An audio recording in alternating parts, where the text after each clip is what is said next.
Welcome to Husband Talking. Explore riveting tales of infidelity with us. Please subscribe and like to stay updated. Let's begin. At one point, I had everything a man could dream of: a devoted wife, wonderful kids, and a successful career. Then, in an instant, it was all ripped away from me. The woman I thought was my true partner betrayed me in the most unimaginable way.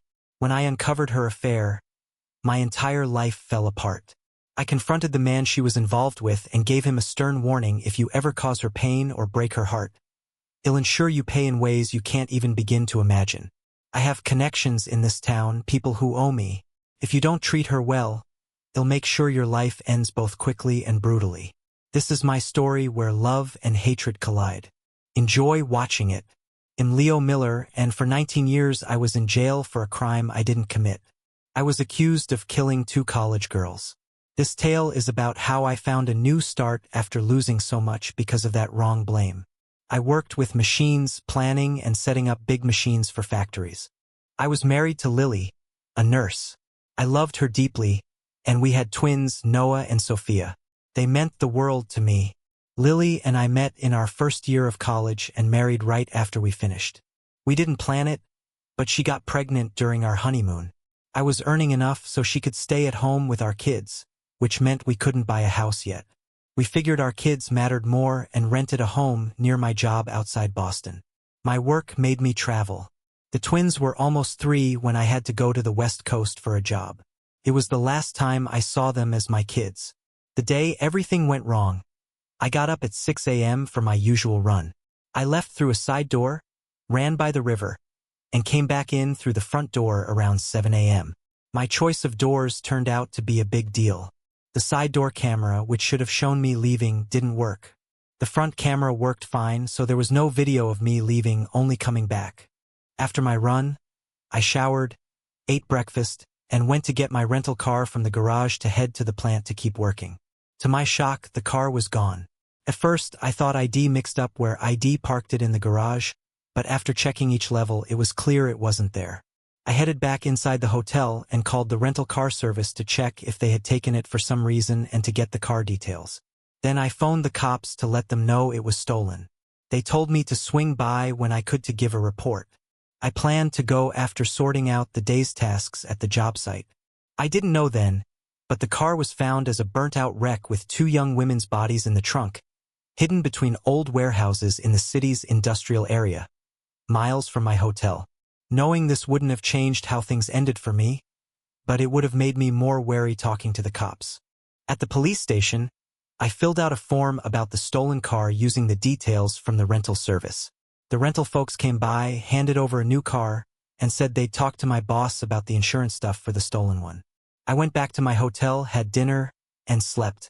The next day, after a morning run and work at the site, a detective called. They found the car and wanted to chat. So I left work and headed to the station. 2 detectives greeted me, and we went into a meeting room. They offered coffee and we made some light talk. They asked about my visit and how long I'd be in town. Then they started asking about the car. They first wanted to know when I last saw it. Around 9 p.m. after I got back from eating. The cops started asking a lot of questions. They asked when I got back after dinner, where I ate a diner near my hotel, and if I still had my car key. I did and showed it to them. Then the questions got weirder. They wanted to know what I did after getting back to my room, talked to my wife, read some of a book I was into, and when I went to bed around 10:30 p.m. Did I leave the room after that? Not until 6 a.m. the next day. Why did I leave so early? For my morning run. What did I wear? My sweats. What color? Gray. Where did I run? To the river and along the path. Did I see anyone? Just some other runners and bikers. Could they see my phone? Sure, here it is. I started to wonder what this had to do with my stolen rental car. So I asked. They paused, then showed me photos of 2 young women. I learned later they were missing but not yet identified by the coroner. They asked if I knew them, no, or had seen them, no again. I asked how this was linked to my car. Then they told me 2 bodies, thought to be those women, had been found in the trunk of the car, left at an old warehouse and set on fire.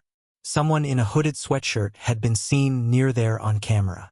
That's when I did what I should have done before things got strange. I asked for a lawyer. The cops told me I was being kept as a person of interest in the deaths and fire, and that they could hold me for up to 48 hours while they looked into it. Since I didn't have a lawyer, I did get one from the public defender's office. They led me to a small room, told me to empty my pockets, take off my belt and shoelaces, then locked the door. Things got worse fast. The two young girls were known only by their teeth, as the fire had damaged their bodies too much for any other way to tell who they were. They were the daughters of rich and powerful families who pushed the police and the lawyer for the city hard to find who did this. The police only looked at me. Why not? They found the car, the keys, my sweatshirt, and saw me come back to the hotel too late with no proof of where I was when the girls were last seen, and the car was set on fire. Before 2 days passed, they said I did 2 murders and set a fire and I couldn't leave jail. Then a big jury agreed to take me to trial fast. My wife used all our money and money we borrowed to get me a lawyer. He wasn't top-notch, we didn't have that kind of money, but people thought he was okay. My folks helped a bit, but being old and retired meant they couldn't give much. We just didn't have what the lawyer for the city had, no way to look into things on our own, no tests, and no other guess about what happened besides someone else taking the car, taking the girls, hurting them, then burning the car and leaving. Not much to stand on, and it didn't help me much. The news before the trial was everywhere and very harsh. Things just got worse. 3 months after they said I did it, my wife wanted to leave me. She didn't want me to see our kids at all. I was too far away anyway. She said she wanted to go back to her old last name and take everything we owned. The judge, who was buddy-buddy with the big shots of the town, didn't let us move the trial. He didn't even let us get more money to check out the case on our own. The trial was rough and quick. Even though there wasn't real proof that I did something to those women, stuff like the rental car, the keys I had, my sweat, and not having a good reason for where I was, plus coming back to the hotel super early in the morning, was enough for the jury to think I was bad news. My folks and my lady were there the whole time, trying to help me feel better. When they said I didn't win, we all cried. The guards let me hug them once more before they cuffed me and took me away. Not long after, they told me I'd be in jail forever, plus 20 more years for setting a fire. That extra time didn't really mean much, but people were mad, and that's how it went. My lawyer tried to fight it, saying the news had made it impossible for me to get a fair go and we should have had the trial somewhere else. He also said there wasn't enough proof, but with how well known the families of the folks I was accused of hurting were and the kind of bad thing they said I did, it's no shock that the higher courts didn't want to deal with it. Even with a free lawyer trying hard for me, the court quickly agreed to what she wanted. 1.5 years later, my dad passed away, then my mom soon after. I only knew they were gone when the lawyer handling my mom's things sent me mail for my sign on a paper for the one left to me in her will to make sure I wasn't left out by mistake. My older brother and sister, who were 14 and 12 years older, didn't even tell me about our parents. When I got in touch, they blamed me for our parents' early deaths. They also said to never reach out again. My old friends did the same. I was left alone. No one but my kids stayed in my heart. Even after losing the chance to see my kids, I kept sending them letters every 2 weeks, full of love and hope, sharing bits of my life and asking them to keep hope for us to be together again. Over 2 years in, I got hit again.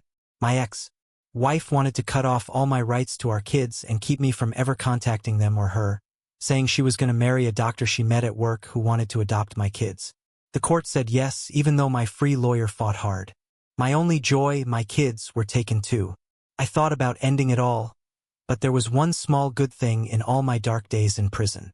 My cellmate, Henry, was a long-term prisoner, 30 years into a 35-year sentence for a double homicide. Henry had come home early one day to find his wife and her lover in the act.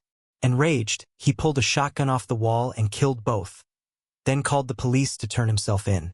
Unfortunately for Henry, what would ordinarily have been handled as a crime of passion and generated a sentence of around 15 years, had run into its own political hornet's nest. The lover was the youngest son of the county sheriff and the brother of the county district attorney.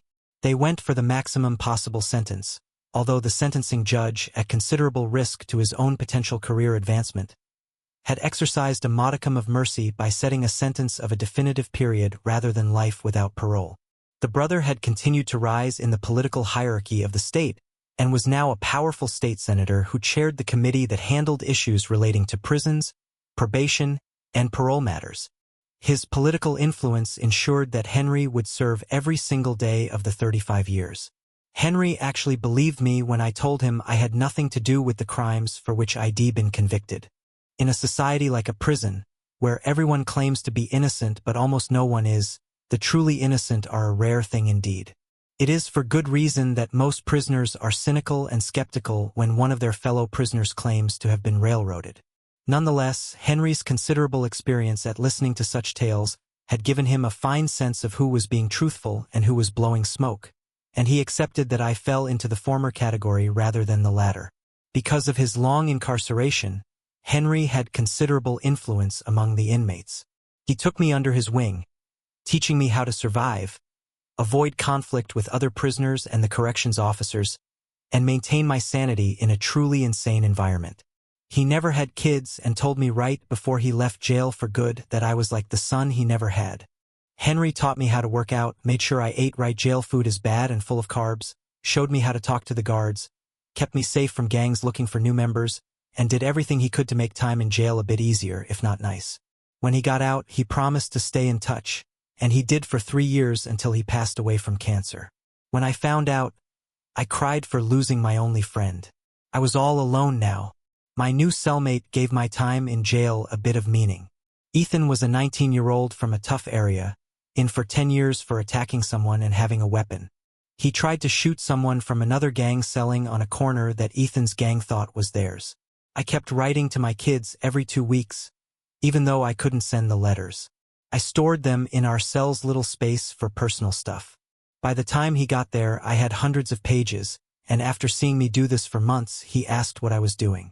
I told him I wanted my kids to know I still loved and thought of them, even though we couldn't be together. When I died and my few things were sent to my family, they'd know their dad hadn't forgotten them. Ethan asked if I could write a letter to his grandma, who took care of him after his mom died. I asked why he didn't write her himself. He dodged the question at first, but then admitted he couldn't read or write. Ethan went to school in the city for 10 years, moved up each year, but never learned to read and write well. I asked him if he wanted to learn. He felt he was too old. I made up a story about my grandpa. I said he left school early to work on the farm because his dad died in the war. He didn't learn to read and write until he was 40, with his kids' help.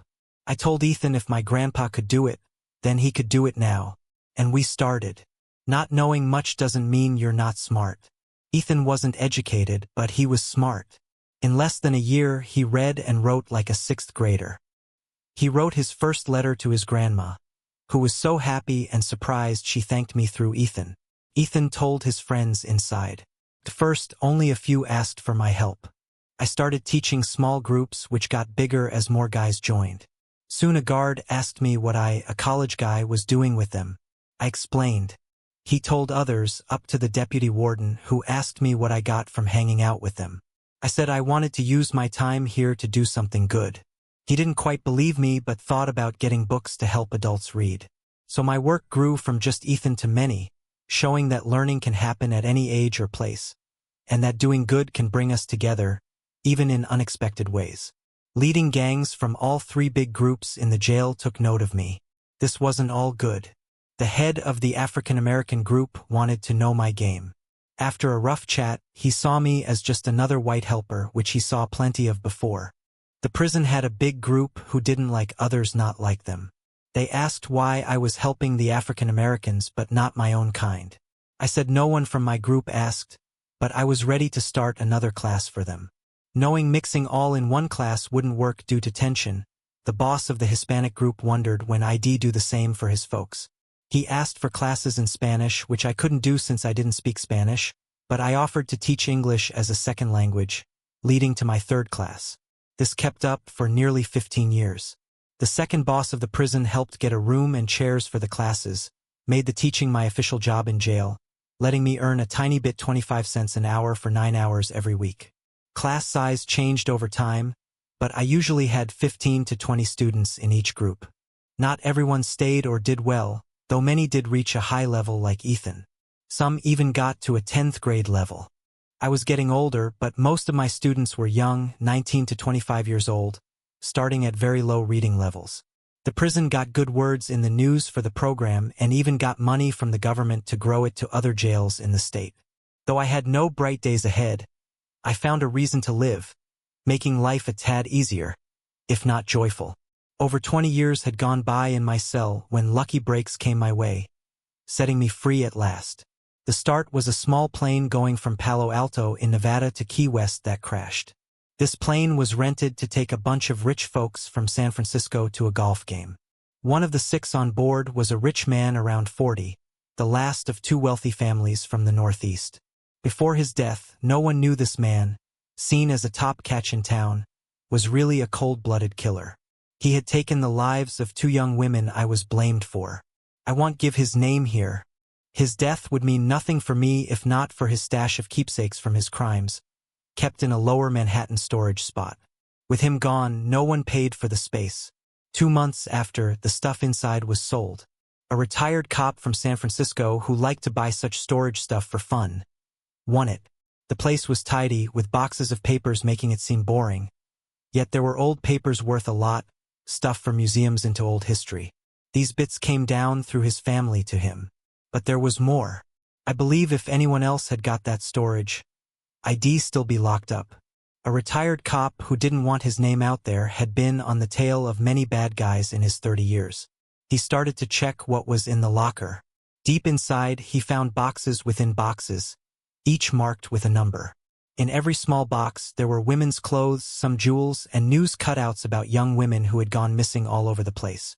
The old cases had VHS tapes showing a young woman being followed, then hurt and then killed. Where she was left was noted on a map, likely so the bad guy could go back if he wanted. Newer cases had DVDs or USB sticks with much the same stuff. There was also a laptop and a small VHS player hooked up to an old TV. It seems the bad guy liked to look back on what he did now and then. The detective watched a bit of one tape, then got sick in the storage place hall. He couldn't bring himself to watch anymore. Each box also had a story written by hand, talking about what was done, how it could be done better next time, and how the bad guy felt after his adventure. In one of the boxes, there was a plan to take 1 woman in every state. He even had a list of the 50 states with marks for where he did something bad. 16 states had marks, with 1 getting 2 instead of 1. This list was matched with the boxes and the stuff inside them. The box with 2 check marks had 2 pairs of underwear, lots of shiny things, papers about my trial, and a story about how happy the bad guy was for tricking the cops so well that someone else was blamed for the 2 people he killed. The detective locked up the locker and called a friend who still worked on solving murder cases. She came, looked at what was in the boxes, and quickly got a team to check out the whole locker. After they knew all the places the trophies came from, she talked to the cops in those places. She found out that each place had an unsolved case, except for the one that put me in jail. The retired detective also called his daughter, who worked at a big law firm in San Francisco. He didn't like that she sometimes helped the Innocence Project for free, a group that helps people who were put in jail but didn't do it. He told her what he found. She was shocked when he said she should take my case to get me out of jail. Weeks later, I didn't know any of this when they told me I had a visitor, a lawyer who wanted to help me. I hadn't had a visitor since Henry passed away. I had no idea why I needed a lawyer. My wife and kids were gone, my parents were dead, my brother and sister didn't talk to me, I had no friends, and I didn't have any problems with the prison. I was sitting in a lawyer's room across from a lady in her late 30s, looking very rich. She held a big file.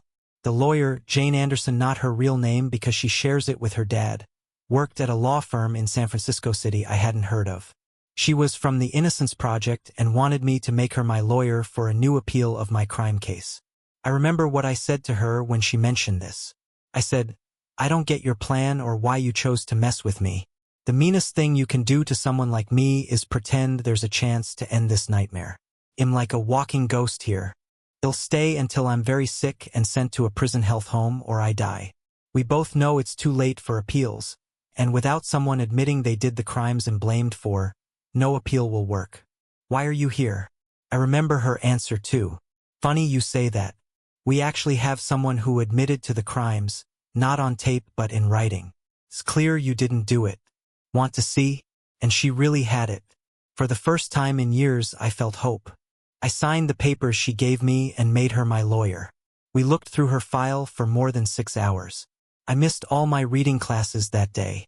The stuff her dad found was just the start. Her firm had put in way more cash than I had for a lawyer 20 years back to dig up dirt on the bad guy and to track what his victims did that night. The 2 ladies were some of his first grabs. He met them in a bar just down the street from the hotel. He pulled one away from her group and got her to go with him to the parking place.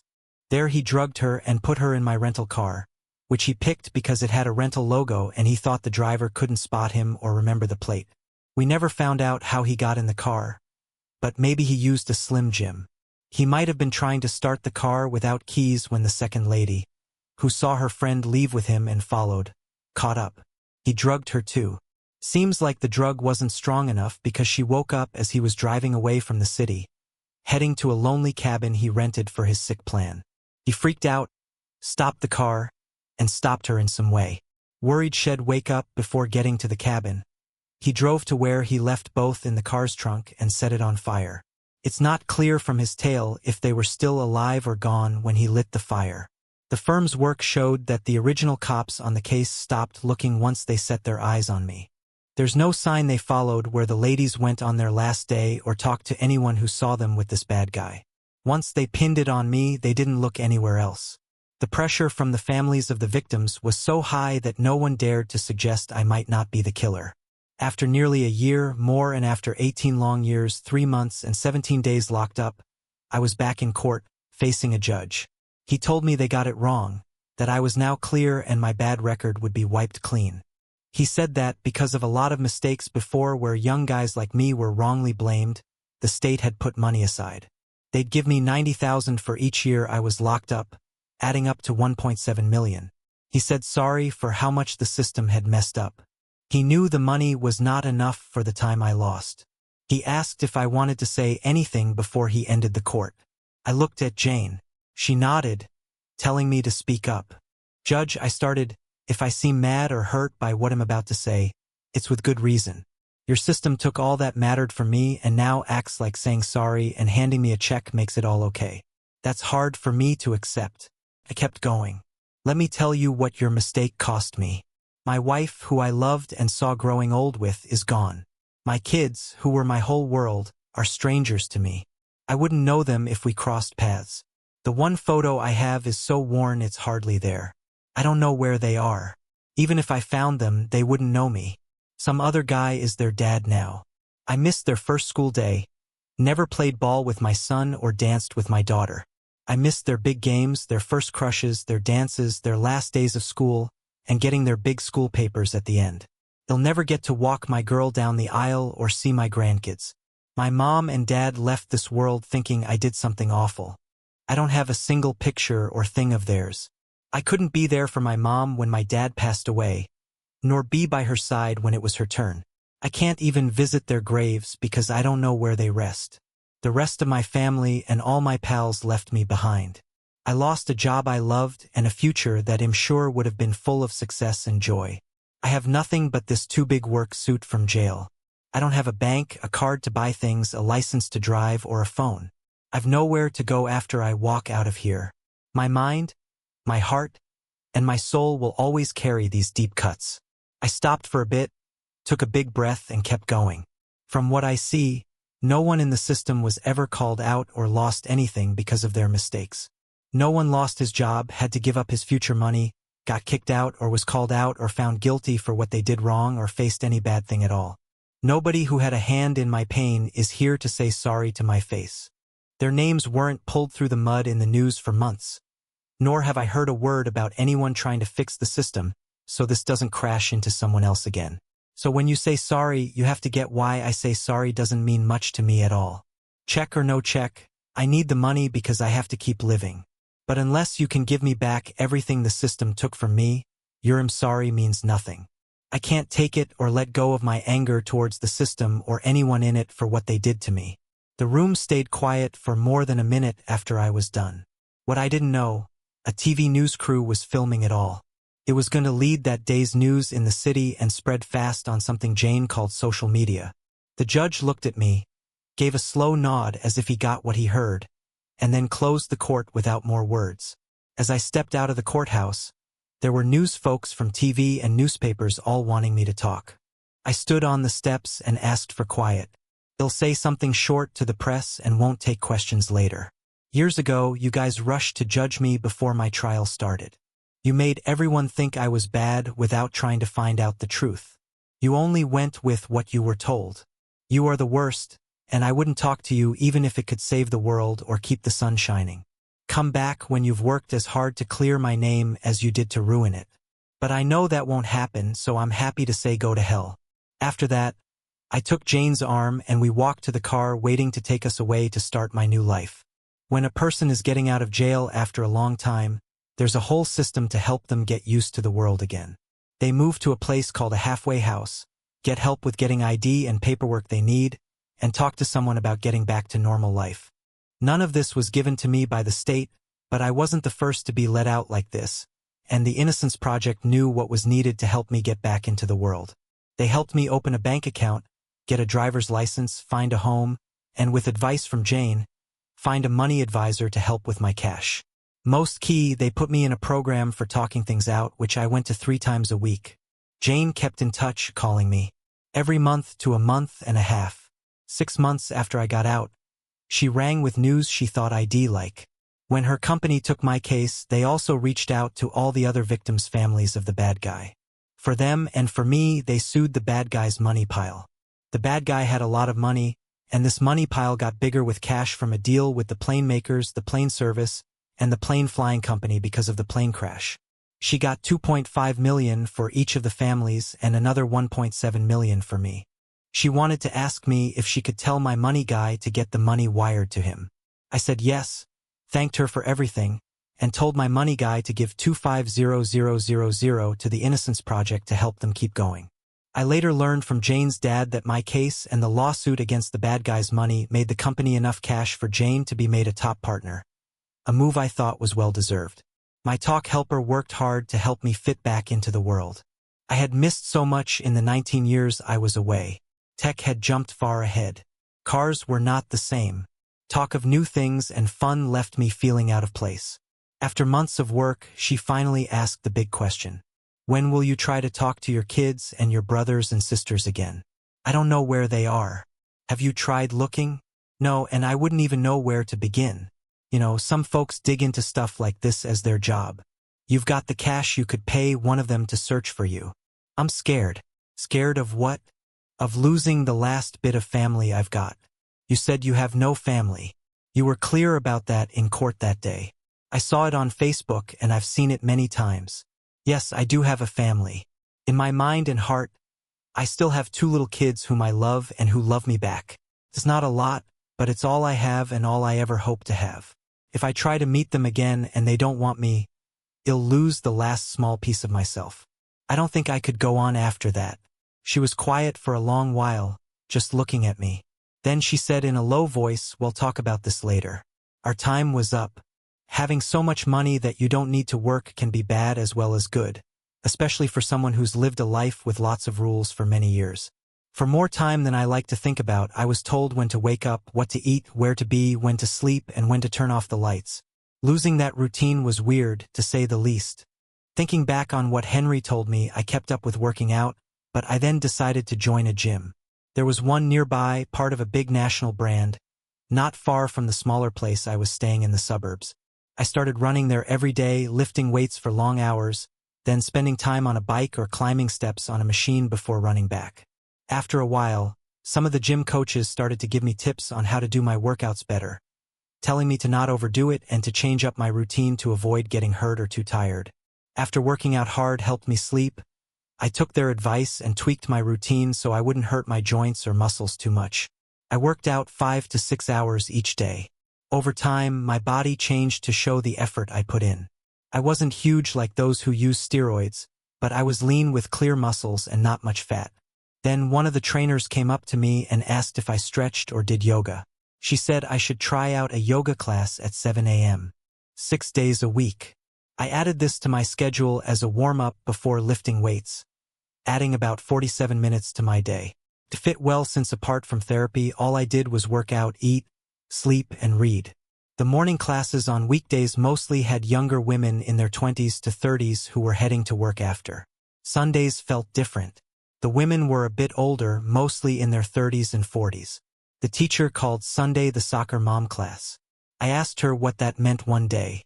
She said that after class, those women would spend their day taking their kids to sports, mostly soccer, and watch them play. Soccer was the top sport here. Most of the time, I was the only guy in the yoga class. At first, I felt some of the women were wary or even a bit unfriendly, especially during the weekday classes.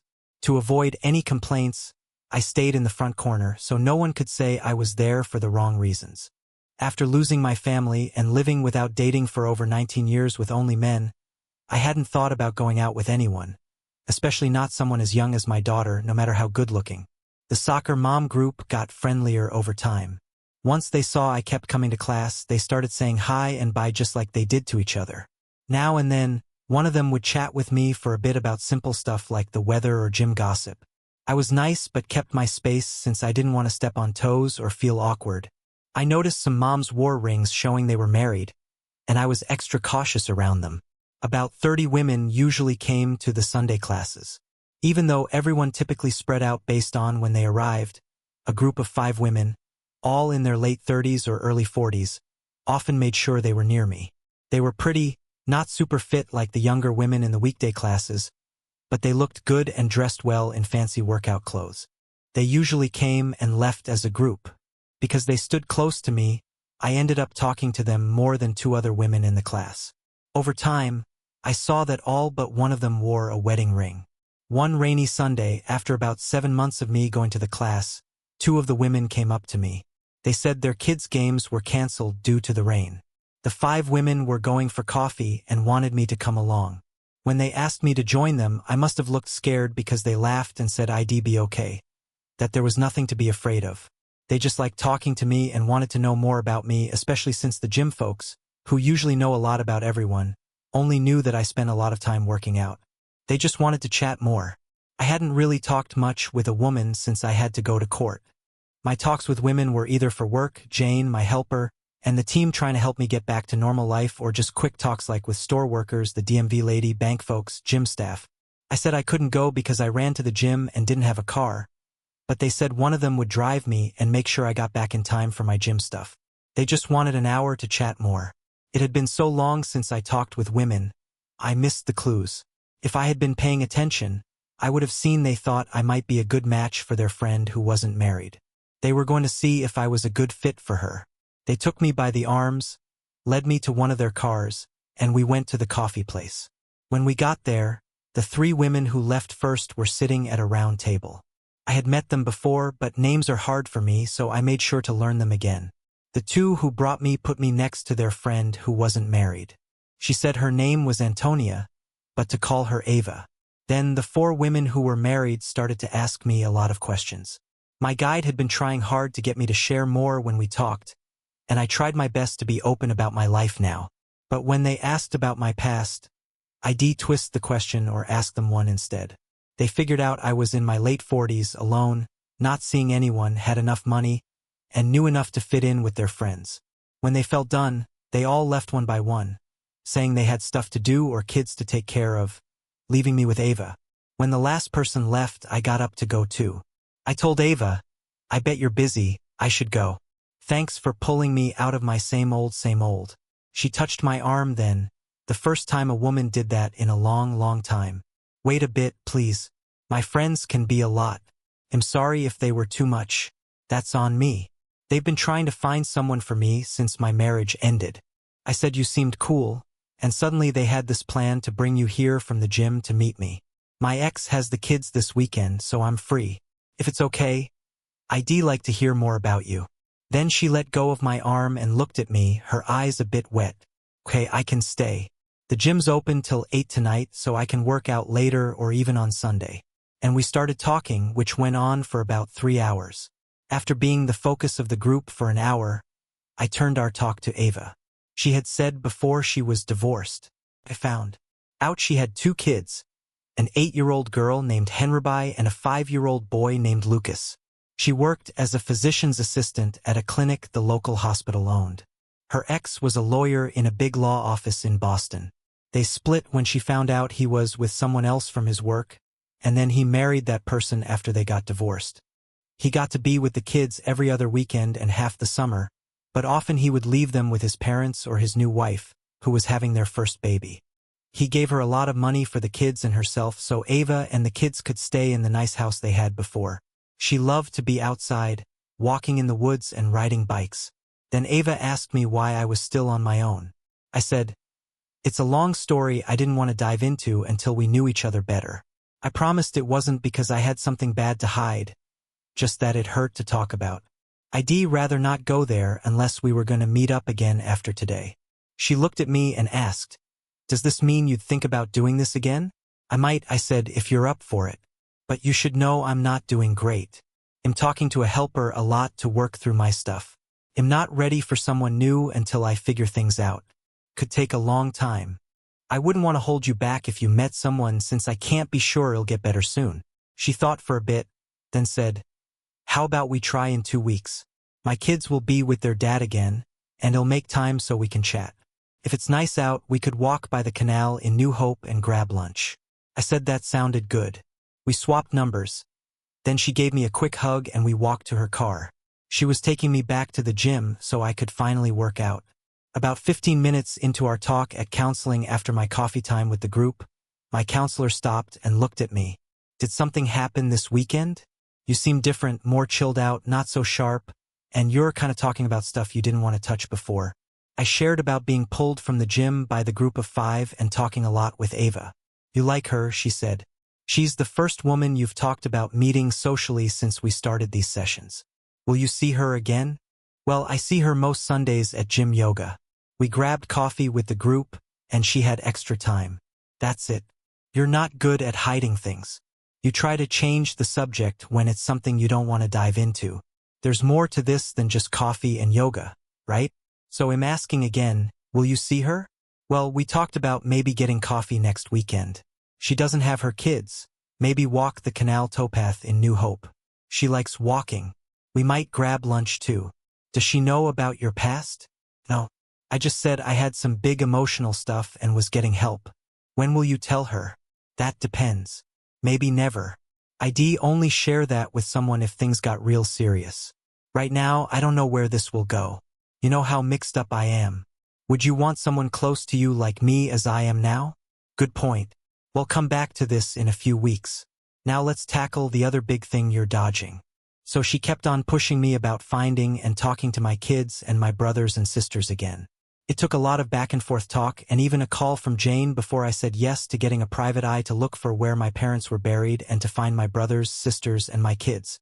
I told him to make 3 different reports so I could think about each one on its own. I knew I'd go see where my parents were laid to rest. I was not so sure about reaching out to my brothers and sisters and really unsure about talking to my kids. I asked him to tell me how my kids were but to keep where they were and how to contact them in a sealed letter. I wanted to take my time deciding on reaching out to them. He said okay and started his search. The day out in New Hope with Ava was great until the very end. She had me pick her up from her place. We walked along the towpath for hours, then looked around the town known for its hippie vibe. We had a great lunch, as expected, because most places to eat there are pretty good. By the afternoon, she looked tired. I thought it might be time to head back and take her home. Ava seemed to not want the day to end but agreed, and we went to her place. When we got to her house, I got out, opened her car door, and reached out my hand to help her. She stood up, then placed her hand on my chest. "Want to come in for a bit? Are you sure it's okay? Just for a bit. I really like today, hate to see it end. We could have some wine and talk some more." I said yes, and we walked to her front door, then inside. As soon as I stepped into her house, I knew I had made a huge mistake. Her front hall was full of pictures of her kids. There were lots of them, put up in order from first to last. I hadn't seen kids' photos since I left jail. A big wave of feelings hit me hard. I thought of what I had lost. I started to cry, then said to her, "I'm so sorry. This was a mistake. I need to go now. Thanks for today. I ran out, got into my car, and drove away. At my next talk with my counselor, he asked, "So how did it go? Did you meet her on Sunday as you planned?" I did. It was okay until I went to her place. Then I totally messed up. What went wrong? When we got into her house, there were photos of her kids everywhere. I just fell apart. I cried, ran out, and left. I don't think she'll want to see me again. Have you talked to her since? No. But you have her number? Yes. So why not call her? What are you scared of? She has a family, I don't. It hurts too much to think about being reminded of that every day. What's the worst that could happen if you called? That she might not want to see you again. But you already think that. What if she does? Isn't it worth the chance? I didn't need to call Ava, she called me that night. What did I do wrong? She asked. Nothing, it's on me, I said. I told you I had some tough spots. Seeing all those photos of your kids hit me hard. Do you have kids? I did, but not now. It's from a part of my life I don't like to bring up. I'm sorry if I upset you, but those pictures made me think of what I've lost. I couldn't handle it. I get it if you don't want to see me again. If it makes you feel odd, I can join a different yoga class. She took a long pause before speaking. Look, I like you. Since my divorce, you're the first guy who's caught my eye. We can take things slow. No need for you to switch classes, and I really want to see you again. How about we stick to meeting in places that don't upset you? I've helped folks with PTSD before. I might not know exactly what you're going through, but I see the signs. I want to help you through this and maybe see if we can become something. Can we give it a shot? Now it was my turn to be silent for a while. Then Ava asked, "You still there? Or did we lose the call?" "I'm here. Trying what you suggested sounds good to me. My counselor told me to reach out to you, said it was a good chance to take. She was right. You beat me to calling, but I was getting ready to. How about dinner one night? We could do that. I have someone to watch the kids, so I can make it work. Is Thursday too soon? Let's meet at the Italian place by the gym. That works for me." And with that, I started on a slow path to feeling better. I started seeing Ava about once a week. Apart from our Sunday yoga, we either met up right there or started from my place. As I got to know her, I felt things I hadn't felt since my last breakup. We kept it simple, sometimes just holding hands or sharing a quick hug and a peck goodbye.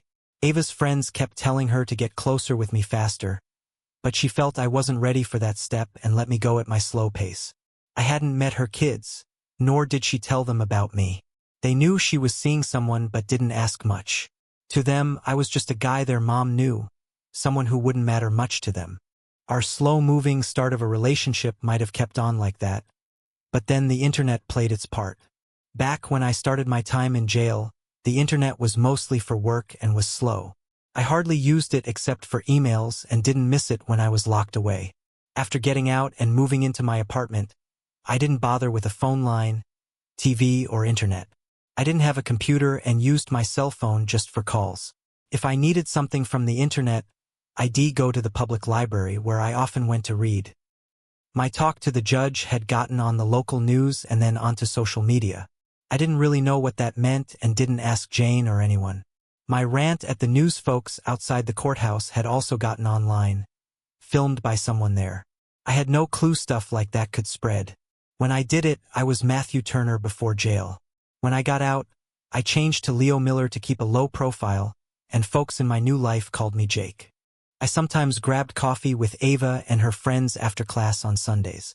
I'd pay with my credit card, which showed my name as Matthew T. My real name is Turner, which the bank wanted for my account. I didn't think much about it then. One day, with Ava and two of her pals, we got a bill at a cafe. I put my credit card down and went off to wash up. Ava's pal, Lily, saw my card and said, "So Jake is really Matthew. Did you ever search him up?" "No, why?"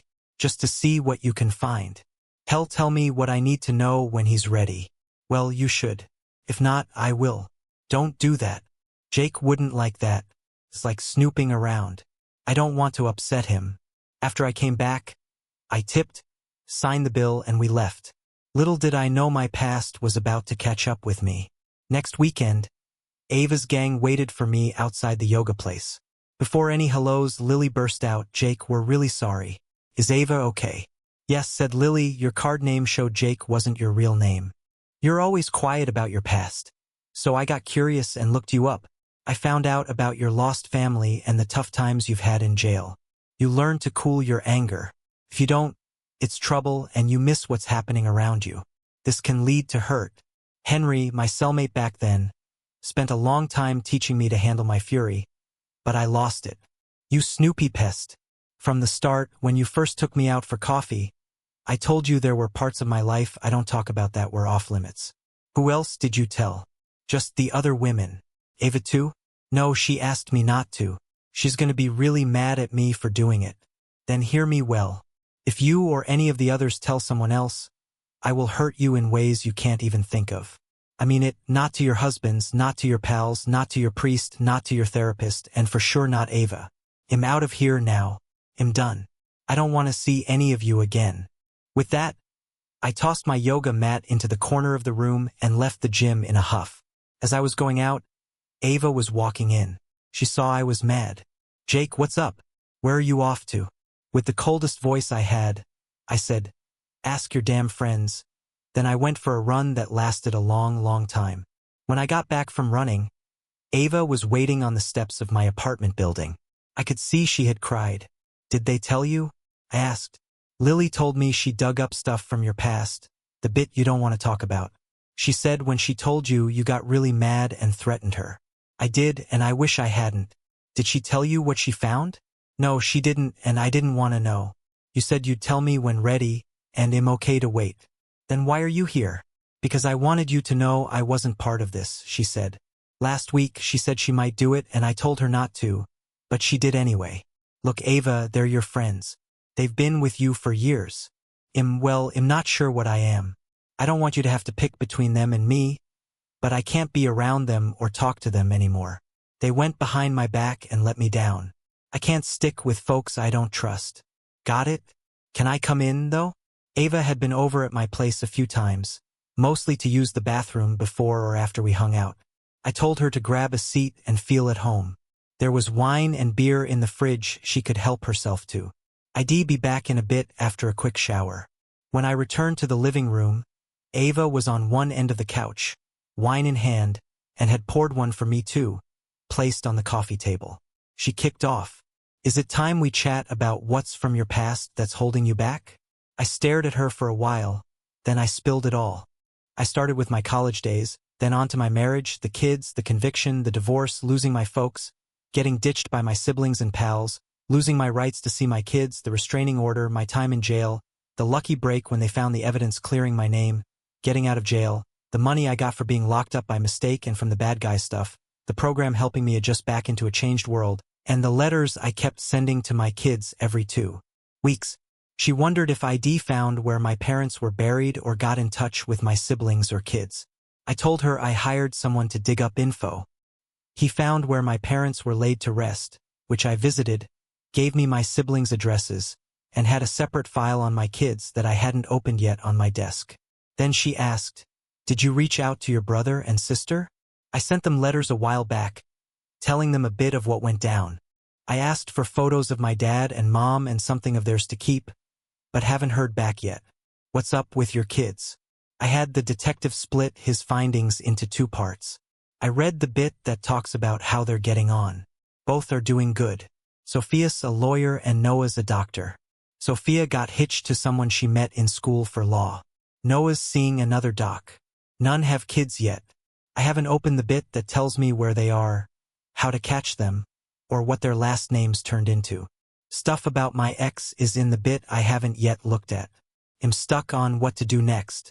I'm scared if I reach out and they don't want me, then I'll really lose them for good. Right now, I still remember 2 little ones who loved me a lot and who I loved more than anything. What will you do with the letters? I've made it clear to the person who will take care of my stuff when I'm gone to reach out to my kids and give them the letters. I want them to know their dad loved them deep down, though I couldn't be there with them. And the restraining order? Far as I know, it's still there.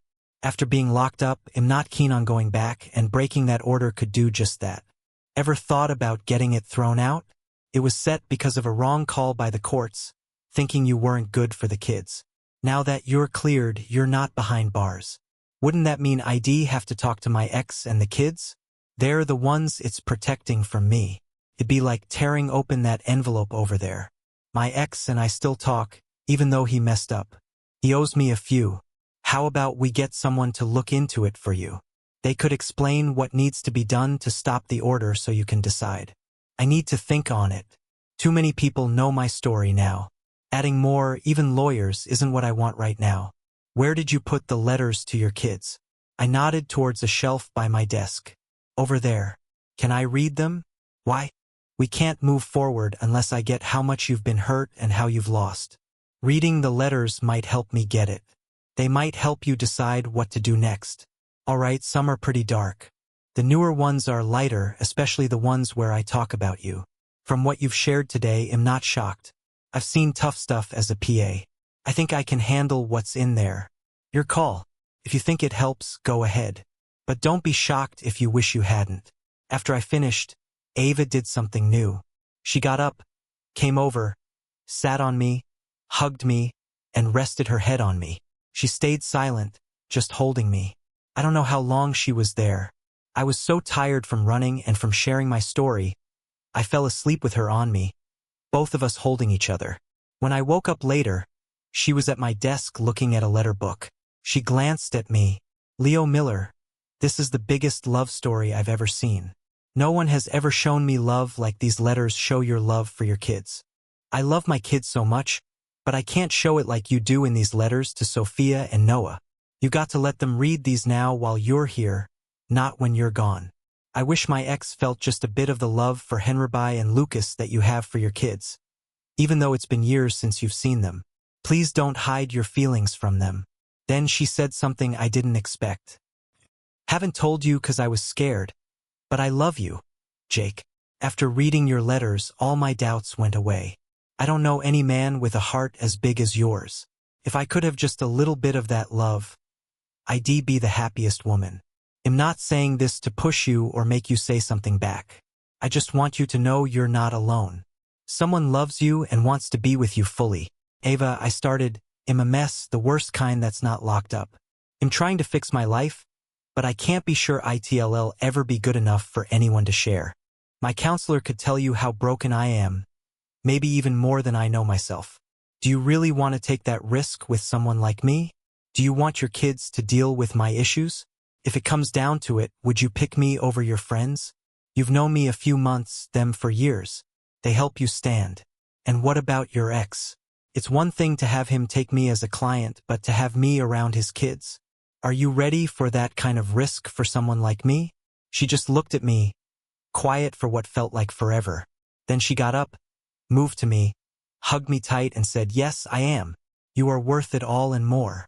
Then she kissed me like it hadn't been done in almost 25 years. My next talk session was tough. I shared what went down, which made me face the fact I had to tell my kids.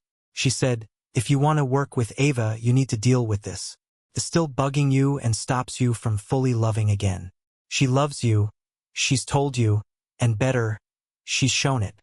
If you're okay with it, I can meet her alone or with you if you let me talk about you with her. I know you're scared to love again, worried it'll hurt you. You need to get past that fear and try. If not, you'll end up empty. And I think she's right about how your kids will take the news better now than after you're gone. It would hurt them more, thinking you stopped loving them after they were gone." We called Ava from the counselor's place. She was up for meeting my counselor the next week. I'd be there for some of it. Ava and my counselor would chat alone for the rest, not like normal. We booked 2 hours for this talk. That night, Ava gave me a ring. Lily's husband, George, wanted to talk just to us without Lily. He would set it up after work at his place so we could talk private and open. Ava asked if I was okay with it as a favor to her. Until last week, Lily had been her closest friend, and George had been there for her a lot during Ava's divorce. George ran a big building business. We met him at his place at 6 p.m. He led us to a small room and shut the door. Then he began to talk. "My wife says she did something very bad that hurt you both but won't say what. She says it's too bad to fix and it has ended your close bond. She feels awful and is hard to live with. She cries a lot. My kids stay away from her and I try not to go home. The other friends have left her too. She was, or used to be, your best pal, Ava. Even when you had fights, you always made up. For my family's joy and my marriage, can you tell me how she can make it right? Please? Ava took over. George, you know I care a lot for Lily. She's been there for me more than anyone else. You both supported me when I was getting my divorce. I don't know how I would have managed without you guys. This is the first time you're meeting Jake. Lily might have mentioned I've been with him for some time. Jake has some things from his past he's not ready to share. Lily chose to snoop. I asked her not to, but she did not listen. She found out those things, then told the other friends. Jake and I see what she did as stepping into his space and breaking our trust. What she did made Jake talk about those things with me much sooner than he wanted. What she did risks my bond with Jake and has messed up his connection with my friends. What she did is too bad to fix. I don't know how you can undo something that bad. George sat for a bit. Darn, he said. My wife really messed up big this time. I've seen her make mistakes. But this is the worst. The only thing I can say for her is that she loves you and wanted to keep you safe. I know it's not a strong reason, but it's all I have to say sorry for what happened. Okay, I said. George, I don't really know you, but I do know that you and Lily were there for my special person when she needed friends. You both mean a lot to Ava. I can let Lily back in for Ava's sake, but it will be hard for me to trust her again. Trust is like a special token. Once it's gone, it's tough to get it back. If Ava is okay with it, Lily can be part of our lives again, but things might not be the same, maybe never. George said thanks and told us he would talk to Lily about what we decided. As we left his place, Ava turned to me. Did you say what I think you said? What's that? That you love me. I guess I did. It just came out. It's not how I planned to tell you.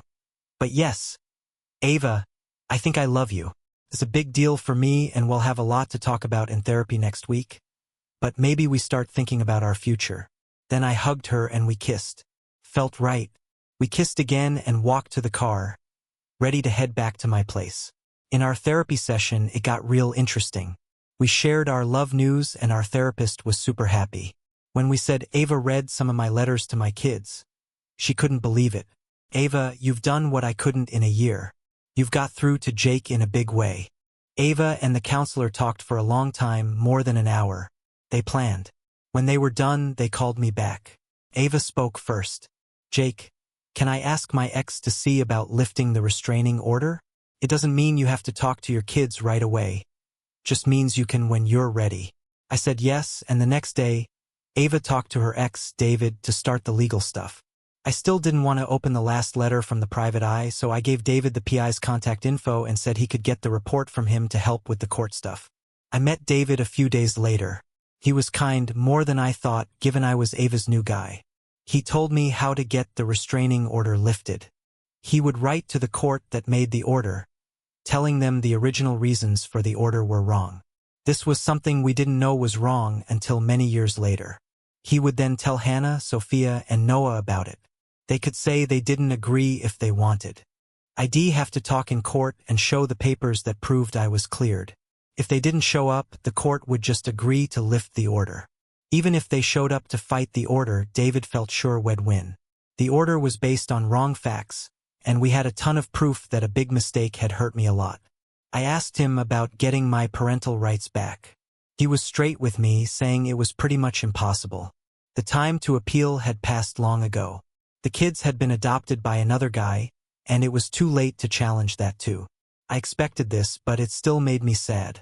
I also talked to him about people finding out about this case. He said this kind of court thing hardly ever gets noticed by the news or on social media unless I made a big deal out of it. I promised him I wouldn't do that, so he went ahead and filed our paperwork. I should have looked at the last part of the private eyes report. If I did, I'd have found out two big things. One, Hannah didn't know I was out of jail, and two, Sophia and Noah were told by Hannah and their adoptive dad, Steve, that I had died when they were just little. They knew they were adopted, but they had no idea about the events that led to their adoption when Hannah got remarried. Without knowing, I had caused a huge mess in their family. Steve and Hannah's lawyer was the first to reach out. He called David, asking him straight up what I was thinking. David told him I just wanted a chance to see my kids, which the current order stopped me from doing. I don't think their lawyer got the whole story because he then wondered how I planned on doing that from a jail thousands of miles away. David let him know I wasn't locked up anymore. In fact, I'd been cleared and set free over a year back. There was just quiet when he told the lawyer this. Then the lawyer said he'd talk to his folks and get back to David. Took Sophia and Noah a bit longer to get back to me. I found out they went to their mom and stepdad after they got the court paper and asked them what was up. How could their dad, who they thought was gone, ask for a court order to be dropped? Hannah and Steve told them. They said I was gone because back then I was in for a really bad crime and it looked like I wouldn't come out. They changed their last names too. Hannah cut me out of being a parent and let Steve become their legal dad, all to keep them safe from being linked to me, Matthew Turner, labeled a killer. They thought it worked. No one tied Sophia and Noah to me, and Steve was a good dad to them their whole lives. At this point, I heard things got pretty tense. Sophia and Noah wanted to know what else wasn't true in what they were told growing up.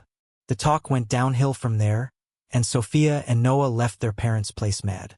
Even though people say it's not smart to be your own lawyer, Sophia stepped up to speak for her and Noah. She filed a paper saying yes to dropping the court order. Then she called David, asking if he could set up a meet with me. When David asked me, I said yes but wanted Ava there too to help me through it. The kids were okay with that, so we all met in a room at David's work.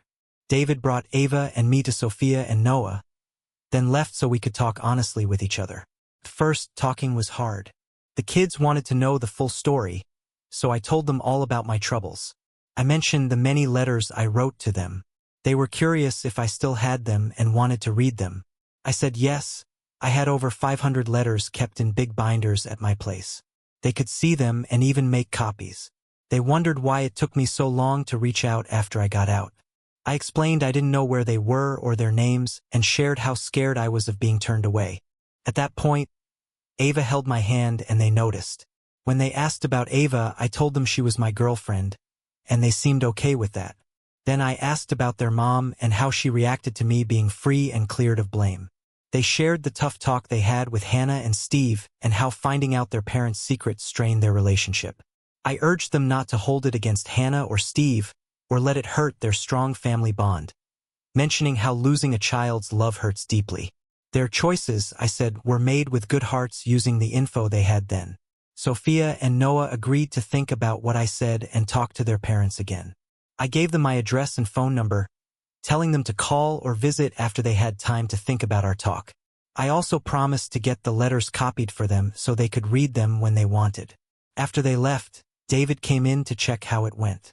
Ava and I agreed it was smoother than we thought it would be.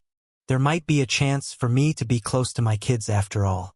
Ava was still holding my hand when David saw us. He asked, "What's going on with you two?" Ava said, "You're a friend." The kids said their mom is seeing someone, but they haven't met him.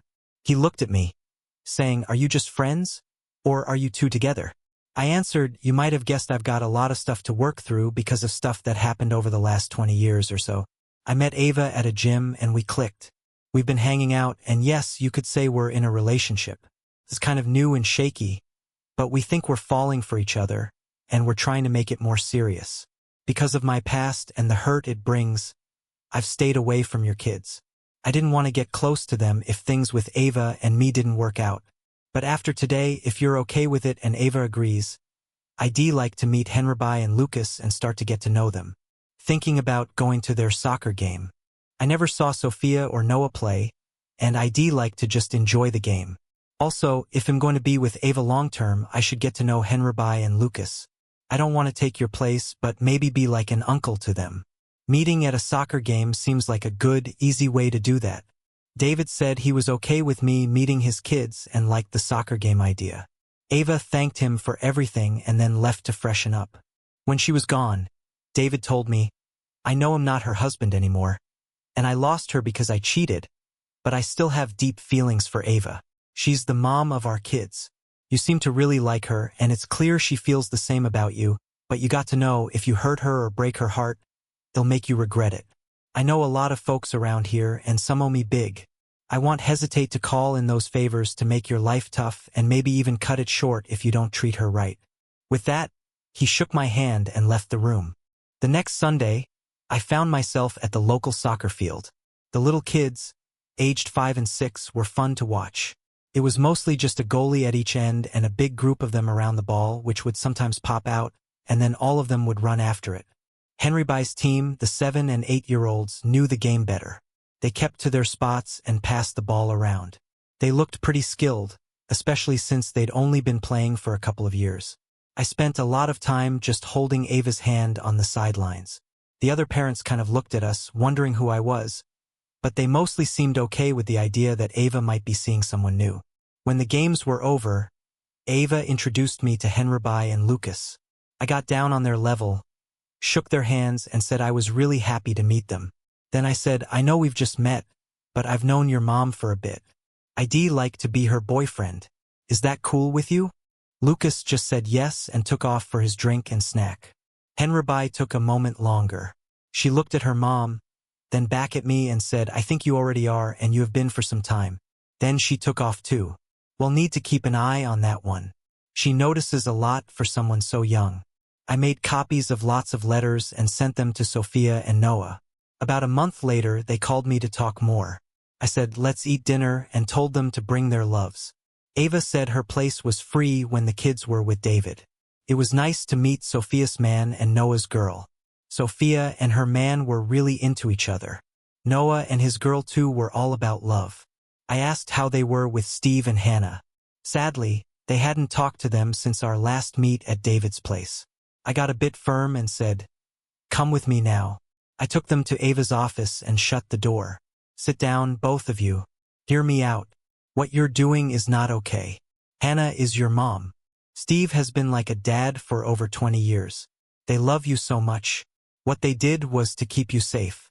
It looks like a bad move now, but they didn't know better then, and me being here was almost a no-chance thing when they did it. Yes, they hurt me a lot. Losing you too hurt a lot. I'm so happy to have you back. But hurting your folks isn't the way to make it right with me. I'd rather lose you again than be the reason you two and them break apart. If you don't forgive them, they will feel the hurt I felt, and I know firsthand no one should feel that pain. So please, if not for them, for me, forgive them. When I stopped, Sophia was crying, and Noah had tears too. They did what I asked. A week after, I got a big thank you note from Hannah. She was sorry for cutting me off from the kids and was thankful for fixing things with them and Steve.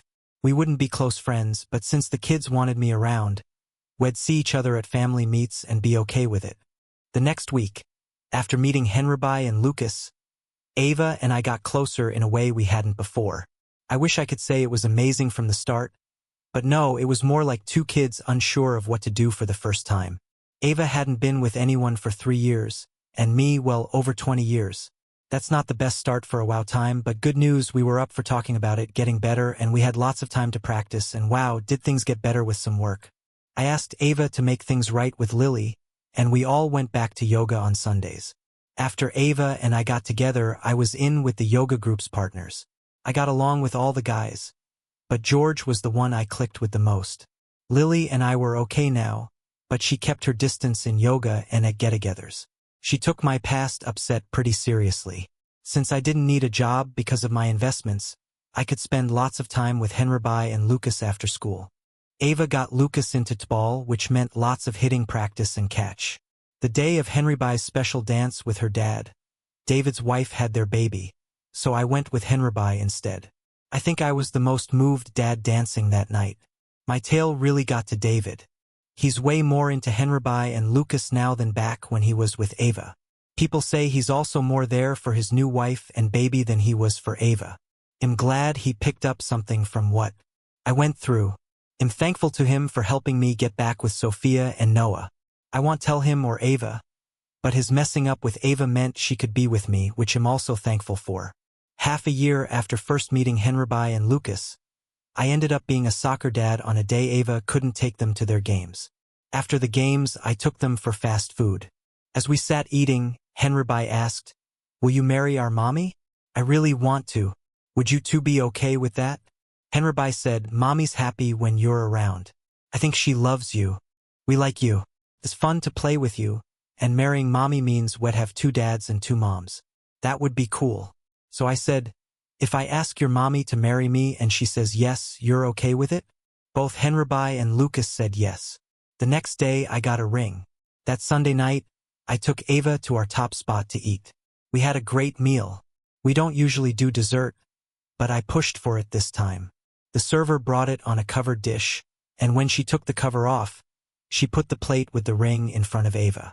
I went down on one knee and asked her to marry me. Her loud yes, yes, yes made everyone look, and we got claps from around. That night, our love filled 3 rooms of the house until we just couldn't anymore. The next morning, before David brought the kids back, we were close twice more. We had gotten better at this with time. 2 months later, we got married. The guests were the yoga group and their partners, David and his wife, my helper and her friend Jane, her man, and her dad with his wife. I asked Hannah and Steve and my sister and brother too, but they said no. Yet my sister sent a great gift.